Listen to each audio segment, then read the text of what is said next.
6వ తరగతి జనరల్ సైన్స్లోని ఆహారంలోని అంశాల పాఠంలోని ముఖ్యమైనటువంటి అంశాలు చూద్దాం. మన శరీరానికి శక్తి కోసం వివిధ రకాల ఆహార పదార్థాలు అవసరం. వీటిలో విభిన్న పోషకాలు ఉంటాయి. అవి కార్బోహైడ్రేట్లు, ప్రోటీన్లు, కొవ్వులు,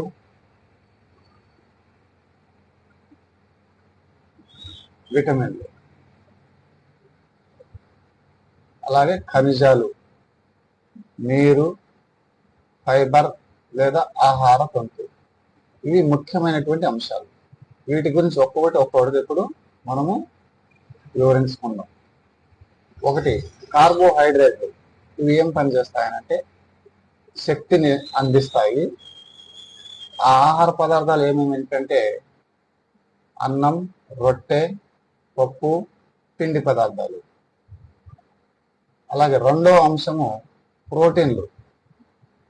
ఇవి చేసే పనులు ఏమిటంటే శరీరాన్ని పెంపొందించడానికి మరియు దెబ్బల్ని బాగు చేయడానికి సహాయపడతాయి. ఇంకా శరీరంలో కండరాలు మరియు హడవులను నిర్మించడంలో సహాయపడతాయి. ఆ ప్రోటీన్లు లభించే ఆహార పదార్థాలు గుడ్డు, పాలు, మాంసం, పప్పులు అన్నమాట. నెక్స్ట్ మూడవది కొవ్వులు. ఈ కొవ్వులు అనేటువంటివి మనకు శక్తిని నిల్వ చేసే అంశాలు అన్నమాట. ఉదాహరణ నూనె, వెన్న, బాదం. నాలుగవది విటమిన్లు, విటమిన్స్ అంటాం. ఇవి చేసేటువంటి ప్రధాన పని ఏమిటంటే వ్యాధి నిరోధక శక్తిని పెంచుతాయి. ఆ విటమిన్లను మనము ఏమని పిలుస్తామంటే ఏ, బి, సి, డి, ఈ, కే. ఈ విటమిన్లు లభించేటువంటి ఆహార పదార్థాలు పండ్లు, కూరగాయలు. శరీరానికి ఆరోగ్యాన్ని కాపాడేందుకు కూడా ఈ విటమిన్లు అవసరం. ప్రతి విటమిన్ కు ఒక ప్రత్యేకమైన పని ఉంటుంది. నాలుగోది విటమిన్ అయిపోయింది. ఇప్పుడు ఫిఫ్త్ది చూడండి, ఖనిజాలు. ఈ ఖనిజాలు శరీరంలోని విభిన్న పనులకు అవసరం. ఉదాహరణ లవణాలు, ఇనుము, కాల్షియం. శరీరంలో హడవులు, రక్తం మరియు ఇతర శక్తి కల్పన వ్యవస్థల కోసం అవసరం.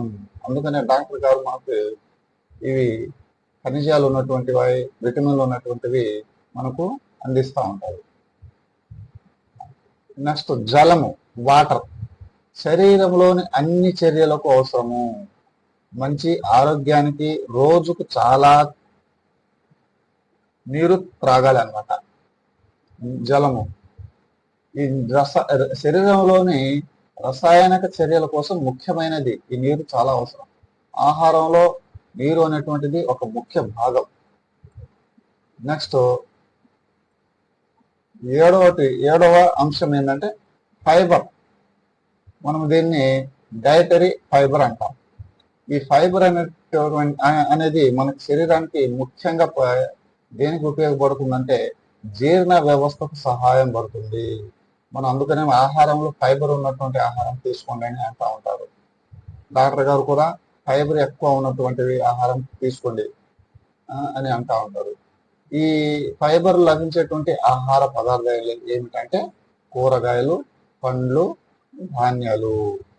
ఇవి శరీరానికి సమతుల్య ఆహారాన్ని అందించేందుకు అవసరమైన అంశాలు.